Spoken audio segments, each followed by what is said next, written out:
rocking with the APP. We voting the APP. Introducing the APP candidate for St. Philip West, Lynette Eastmond. Friends, family, Barbadians, fellow constituents of St. Philip West.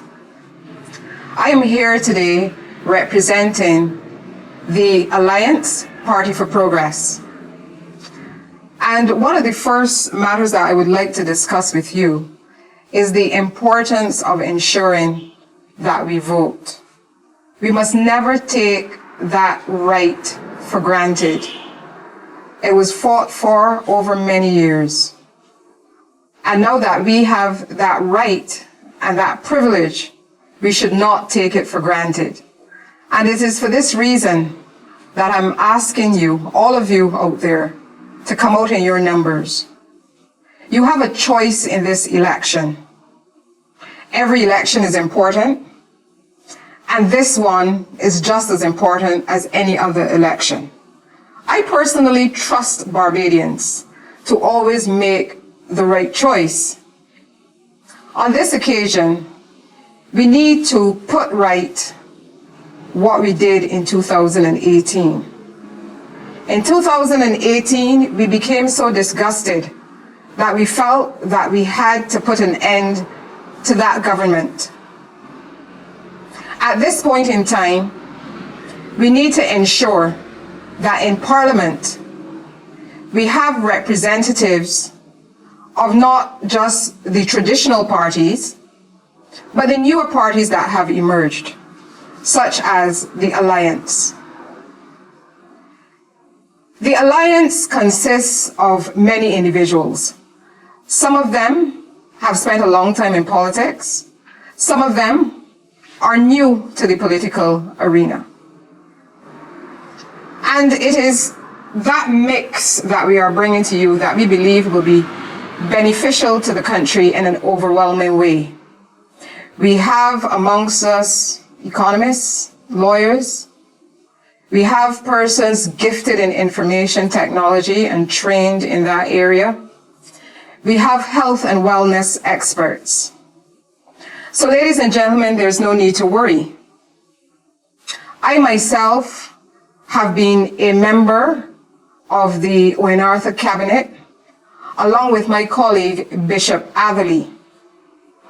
This gave us an opportunity to see how a government should be run properly and how a cabinet should function. And the emphasis here is on consultation. The emphasis is on hearing every view. I often recall being in cabinet and recognizing that the chair of the cabinet ensured that we went around the table so that every single voice could be heard. Not only the ones that were the experts. If it were a matter of food prices, it wasn't just those who had been trained in economics, but those who understood the impact that high prices would have on families. And that now seems to be missing in Barbados. We're not having the consultation that we should have in making these very, very important issues for Barbados. The Alliance will bring us back to that position where we consult amongst ourselves, but also consult with stakeholders as well as the wider public. Because of our inability, or should I say the government's past inability to deal with corruption, we now face the prospect that only a small clique of individuals will actually see wealth in Barbados. So we're creating a superclass of wealthy people, and it seems to me an underclass. Barbadians cannot allow this to happen. This is happening because opportunities are being hidden from Barbadians. They're not being allowed to take advantage of the opportunities that come up from day to day. Because corruption is not simply about stealing money. In my view, corruption is also about preventing our people from accessing the opportunities that countries like Barbados can develop. When I think about the areas that have been developed in Barbados, I think to myself that we're losing a great opportunity to really focus on the creative, cultural, and technology industries. I don't say this lightly, and to be honest, I struggle sometimes to be able to convince individuals that this is a real industry that we're talking about. Many individuals don't realize it, even though they turn their television on every day to watch the international networks who are being paid for sending those programs to us here in Barbados. So they send them out to the entire world. There's nothing stopping Barbados from doing the same. There's so many different individuals out there with so many different tastes that we can develop programs and products that can be sold to the entire world. We're only about 300,000 people, and there are millions of people to sell to. If we were elected to office, we would invest in the creative, cultural, and technology industries. Why do I think that this should be an easy sell? We already have people in these industries. It isn't like the medicinal marijuana industry that we know nothing about. And this is growing marijuana for medicinal purposes to selling to a particular market with various standards. We already have individuals in Barbados who are good at music. And we always say how much talent we have. Music, film, fashion. There are individuals who have already sold their work abroad. There are individuals who have had their film screened from the United States to Canada to the UK to Africa. We have had songs that have made it big in the region and throughout the world. Why is it that no government would invest in an industry?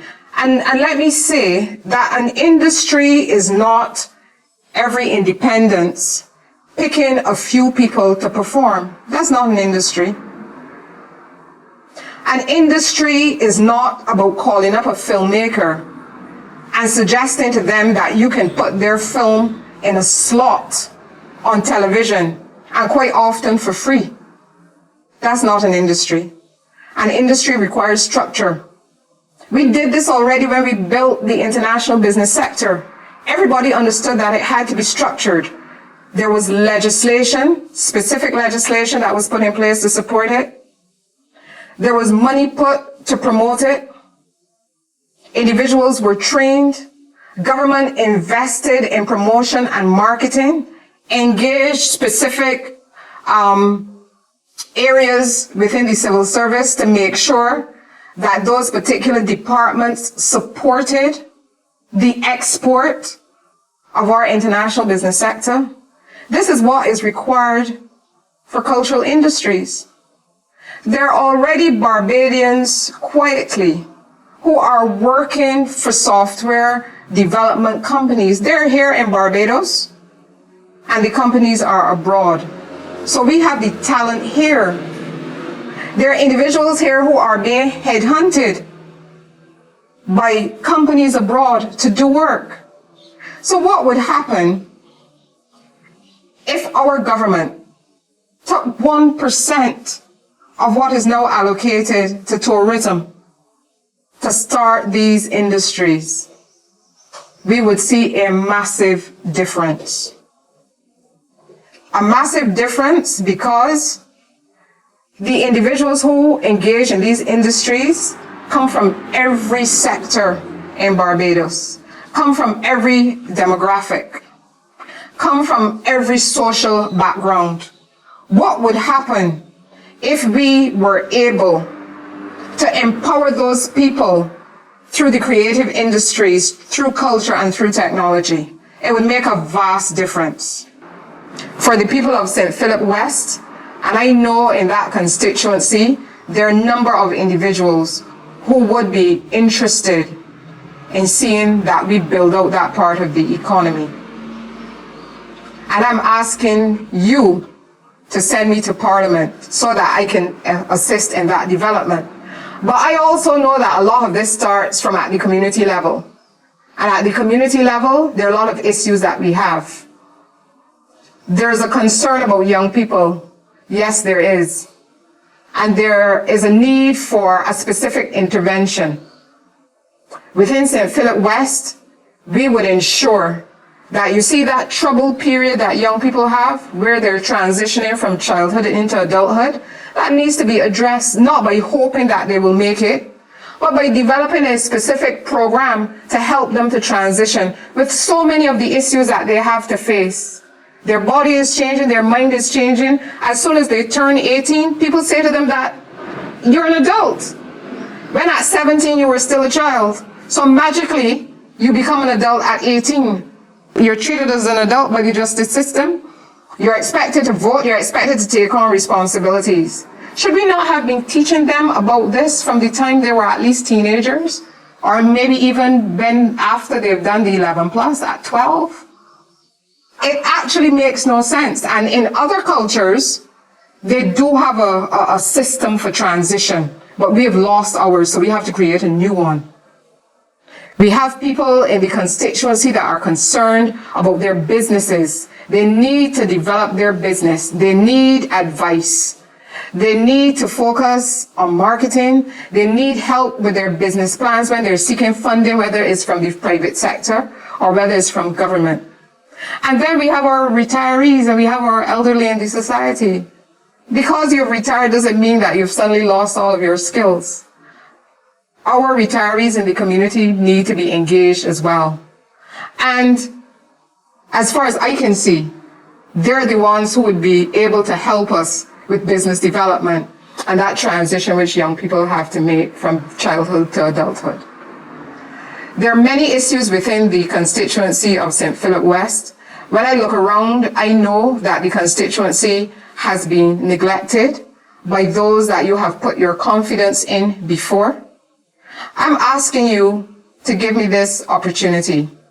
On January 19th, I'm asking you to come out in St. Philip West and choose me, Lynette Eastmond, as your representative in the House of Parliament. Thank you. We rocking with them.